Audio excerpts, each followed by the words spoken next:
Satoshi Call, seu resumo semanal do mundo cripto. O Bitcoin esteve muito próximo de alcançar a tão esperada marca dos US$100 mil. Mas mesmo o apoio dos investidores institucionais que levaram os ETFs da criptomoeda a uma semana de entrada recorde de capital, não foi o suficiente para frear a realização de lucros no topo histórico. Em uma semana mais curta e com poucos gatilhos macroeconômicos, o que pode afetar então o desempenho do Bitcoin?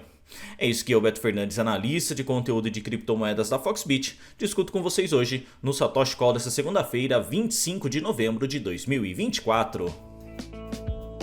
Europa. Fala aí pessoal, tudo bem? Muito bom dia, boa tarde, boa noite aí para você que está acompanhando o Satoshi Call em diversos horários. A gente começa falando de macroeconomia e a gente teve poucos gatilhos macroeconômicos na última semana e vamos ter de novo nessa semana e a gente vai discutir um pouquinho disso. Só começar pela zona do euro, que teve os dados de inflação mostrando que a inflação está sob controle. 2% em outubro, 2% de projeção, 2% no mês anterior. Ou seja, a inflação da zona do euro, a inflação ao consumidor da zona do euro, o CPI, está sob controle. Já os dados da economia é que ele vai e vem, né? O PMI industrial, o índice gerente de compras, recuou de 46 para 45,2, abaixo das expectativas dos analistas. O mesmo aconteceu também com o PMI de serviços, que caiu de 51,6 para 49,2, também abaixo das estimativas. Isso mostra, de novo, uma narrativa que a gente traz há muito tempo, de que a zona do euro conseguiu controlar a inflação e agora está tentando ver nesses cortes de juros se a economia volta a funcionar com mais força. China. A China também não teve grandes gatilhos macroeconômicos, mas trouxe um indicador muito importante, que é a taxa preferencial de empréstimos, que basicamente é a taxa de juros, né? E manteve-se ali estável, né? Não teve nenhuma mudança, ficou na casa dos 3,1%, algo que o mercado vem pedindo bastante para o governo chinês para começar a dar uma flexibilizada, porque a economia precisa crescer mais do que está crescendo. Mas o governo chinês está segurando um pouco nessa flexibilização. O que a gente vai ter nessa semana ainda é o lucro das indústrias, o que é um indicador bastante importante para entender a saúde da economia chinesa, e também os PMIs na sexta-feira. Então a gente vai ter uma semana um pouco mais espaçada de indicadores, mas indicadores importantes. Estados Unidos. Nos Estados Unidos também não tem nada de muito diferente, a não ser o padrão, né? Então toda semana sai o número dos pedidos por seguro-desemprego e teve aí uma queda de 219 para 213 mil, algo bem estável, um pouquinho abaixo dos 220 mil esperado pelos analistas. Falando de economia em si, o PMI industrial teve uma leve subida de 48,5 para 48,8, ainda permanecendo em território de retração, e o PMI de serviços, esse sim, segue na subida constante, saiu de 55 para 57, bem acima dos 55,2 esperados, ou seja, o setor de serviços permanece em alta, enquanto a indústria ainda está engatinhando mês a mês, e não de forma também muito estável. Já para a semana a gente vai ter um indicador muito importante, que é o núcleo de preços PCE, que é o indicador favorito do Fed aí, para determinar a inflação.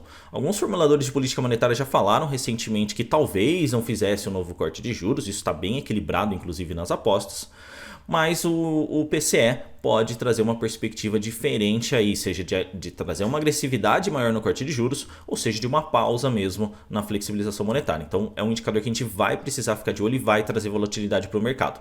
Já na sexta-feira a gente pode esperar um dia bem mais morno, porque a semana vai ser mais curta por conta do feriado de ação de graças nos Estados Unidos. Como não vai ter negociação por lá, então provavelmente a gente vai ter uma queda de liquidez nesse dia, então provavelmente vai ser um dia bem mais calmo aí, com poucas movimentações financeiras. Bitcoin. E agora sim a gente vem para o Bitcoin para discutir esse quase avanço para os US$100 mil.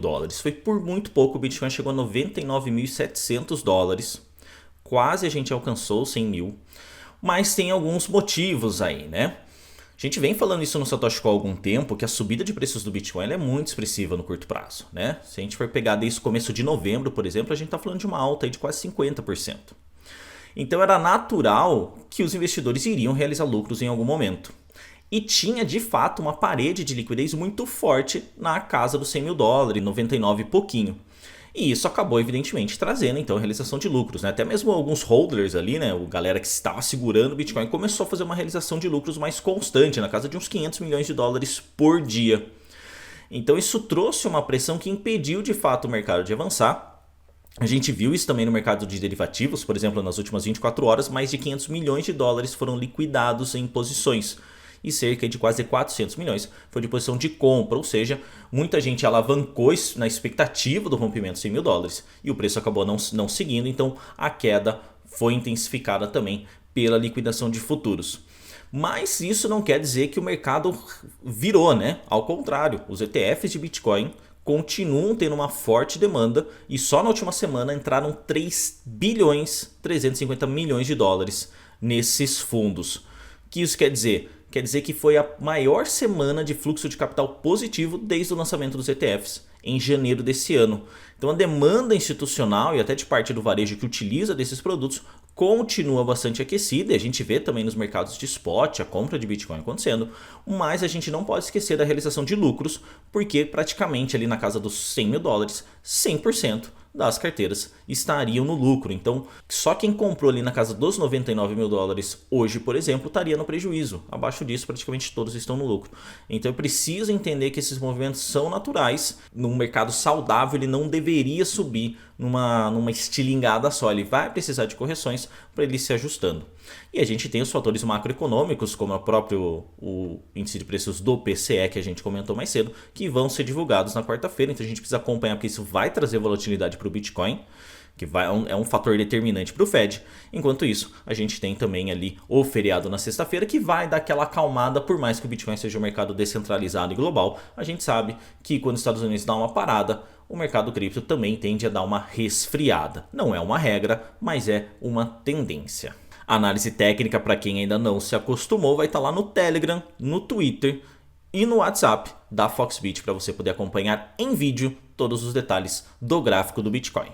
E para a gente arrematar o Satoshi Call dessa segunda-feira, é importante ter uma visualização da macroeconomia, né, de que como a gente ainda está buscando um equilíbrio, né? De um lado a gente tem a zona do euro ali com uma inflação bem controlada, mas uma economia muito engatinhando, capengando ainda. E do outro lado a gente tem os Estados Unidos com uma inflação volátil, mas com uma economia um pouquinho mais acelerada, pelo menos no setor de serviços. Ou seja, a gente está brigando ainda para tentar encontrar esse balanço ideal. E claro, essas indefinições, inclusive na taxa de juros, acabam influenciando os ativos de risco, como é o caso do Bitcoin ali, que estaria comparado basicamente às ações de Big Techs. E olhar para o Bitcoin atualmente, né, esse aumento de preços não está conectado necessariamente à própria macroeconomia, mas sim à demanda pelo ativo, né, que é uma demanda intensa e constante. Só que a gente tem visto nos ETFs nas últimas semanas e vem discutindo isso no Satoshi Call, acaba trazendo aí uma perspectiva de alta muito interessante. Mas também imaginar um Bitcoin subindo em linha reta centenas por cento em poucos dias, também é olhar para um mercado que pode acontecer, mas que ele é um mercado que ele não vai ser saudável, é um mercado que ele vai trazer muito mais volatilidade do que normalmente ele traria.